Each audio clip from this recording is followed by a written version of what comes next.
dore ibimenyetso bigera muri 5 bizakubwira kuri kurwanya umwuka w'Imana ari wo mwuka wera. Bivuze ngo uri kurwanya Imana muri make. Ibi ni imico cyangwa se imyitwarire na bimwe mu bintu ubwawe uzareberaho. Ni nanjye buri Vica mbere na mbere katubanze ibintu byose tubyinjiremo, kubera ko hari bamwe mu bantu batekereza ko kurwanya umwuka w'Imana cyangwa se kurwanya Imana aba ari nko kubwira Imana nabi cyangwa se ukaba wayituka mu yandi magambo nk'ayo tumenyereye. Ariko mu by'ukuri hari igihe kimwe mu gikorwa gikomeye cyane kijya kiba n'uburyo urwanya Imana biba muri bwa buryo butuje, aho umuntu n'umwe nta muntu n'umwe buri kubibona.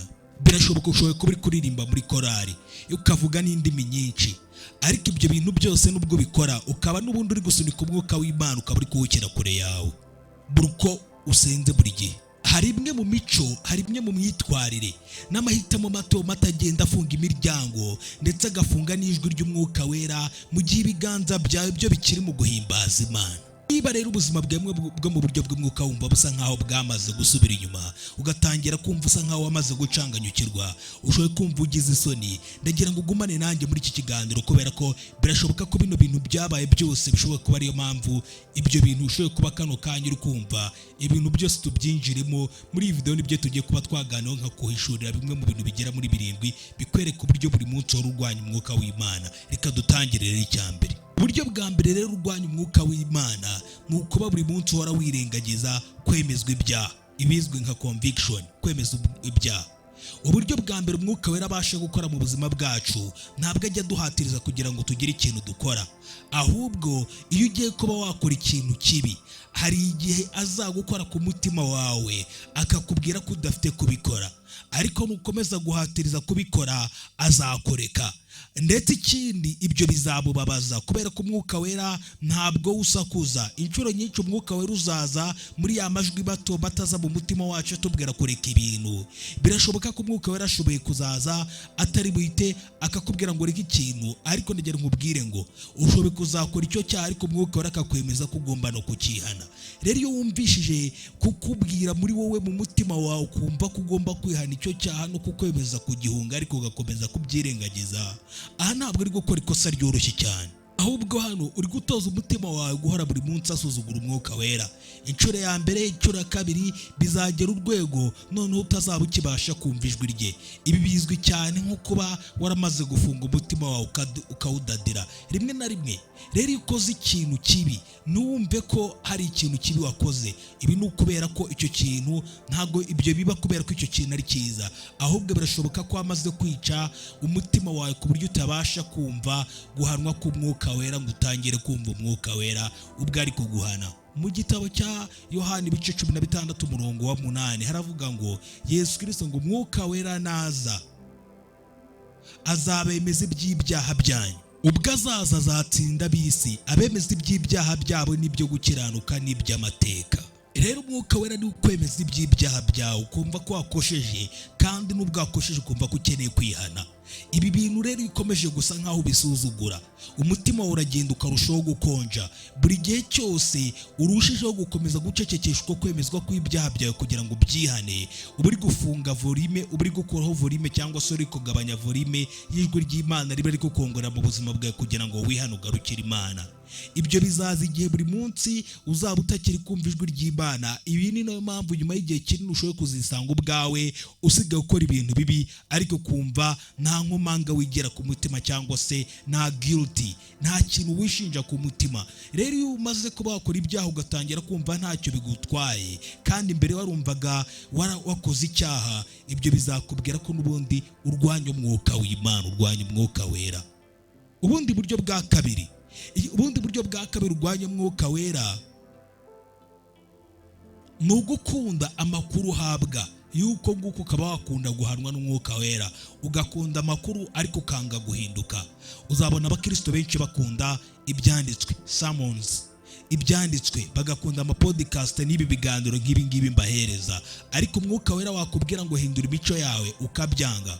Mu gitabo cya Yakobo igice cyaho cya 1 umurongo wa 22 aratubwira ati atariko rero mujye mukora iby'iryo jambo atari ugupfa kuryumva gusa mwishuka. ndagira nkubwire ko umwuka wera ntabwo wemezwa nuko ushoboye kuba wirwa uvuga amagambo yanditse mu ijambo ry'Imana. Umwuka wera icyo aba ashaka ni ukugira ngo abe kimwe mu gice kigize ubuzima bwawe, aho iyi mirongo uyibwirwa nayo ikinjira mu buzima bwawe. Ijambo ry'ikigereki rivuga umwuka, iyo turirebye mu ijambo mu isezerano rishya, ni ijambo rikomeye cyane ryitwa ngo ni numel.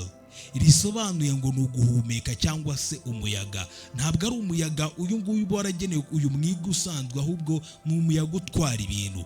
Iri jambo rero ryinjiye muri wowe ukaryakira, ntabwo riza kugira ngo rikuremo amahitamo yawe, ahubwo gake gake rigenda rikuraho. Ibi mbikubwira iki rero? Hari abantu bamwe bazakubwira ko umwuka wera atari umuntu. Oya, umwuka wera ni umuntu, nawe burya ameze nk'umuntu, afite amarangamutima ndetse agira gushaka, agira ibimuranga. Hari bamwe mu bizera rero batamutekereza gutyo mu gihe bari guhimbaza bakagira ikintu biyumvamo, ariko ndagira nkubwire ngo umwuka wera ntabwo ari imbaraga gusa, ahubwo ni Imana. Mu Befeso ibice byaho 1:30 aratubwira ati kandi nimuteza agahinda umwuka wera w'Imana wabashyiriweho kuba ikimenyetso cyo kugeza ku munsi wo gucungurwa. Rero abantu babakubwira, abantu bashobora kukubwira ngo umwuka wera ni imbaraga runaka. Oya, umwuka wera ni umuntu, kubera ko ntabwo umuntu ababaza imbaraga, umuntu ubasha kubabaza umuntu. Rero ndagira nkubwire ngo mu gihe uri kuvugisha umwuka wera, ugomba kumenya ko uri kuvugisha Imana ikumva, ugomba kuba uyivugisha. Rero nuramuka ukomeje kumwirengagiza kandi we buri munsi ahora akubwira, aho ugakomeza kumwirengagiza ntuhore kumwitaho, ibyo bizari mu cyo bita ubwigomeke kuri we.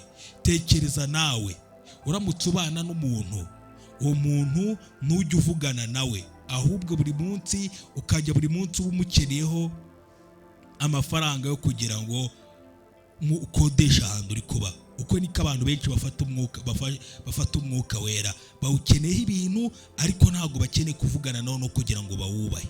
Niko abantu benshi bibereyeho. Ikindi kintu rero gikurikiraho ni uko uzasanga hari abantu buri munsi bari mu rusaku rwinshi badashaka kumva umwuka wera. Ibi ngibi bikora gute rero? Umwuka wera akunda kuvugira mu gutuza, ndetse abantu benshi mu by'ukuri uzasanga mu buzima batajya bafata igihe cyo gutuza, ahubwo bagahora bari mu bintu bibahangayikisha, ibintu bahora bituma badatuza. Ariko muri Zaburi ibice byaho 46 umurongo wa 10 aratubwira ati nimworoshye mumenye ko ari njye Mana, nzashyirwa hejuru mu mahanga, nzashyirwa hejuru mu isi. Ibi rero biragusaba iki? Imana ivugira mu gutuza. Ibi rero bivuze ngo umunsi rero ubwawe utari guhitamo gufata umwanya wo gutuza kugira ngo wumve Imana, bivuze ngo uri guhitamo ko urusaku rwawe ari rwo rukurutisha Imana. Niba ubuzima bwawe bwuzuyemo ibyo bintu byose bigatuma utabasha kumva Imana uri kuyirakaza, uri kurakaza umwuka wayo. Ibyo bivuze ngo rero nta kintu biguhereza. Rimwe na rimwe muri urugendo rwo mu buryo bw'umwuka, hari igihe icyo ubusabwa ari ugukuraho telefone yawe ukaba wayizimya, ugafunga imiryango, maze ukicara ahantu hamwe ukegerana n'Imana n'umwuka wayo, ndetse ukabasha kuba utekanye mu buryo bwuzuye. Ubundi buryo bukurikiraho bwa gatanu, uburyo bwo gukomeza, uburyo butuma ukomeza kubabaza umwuka wera.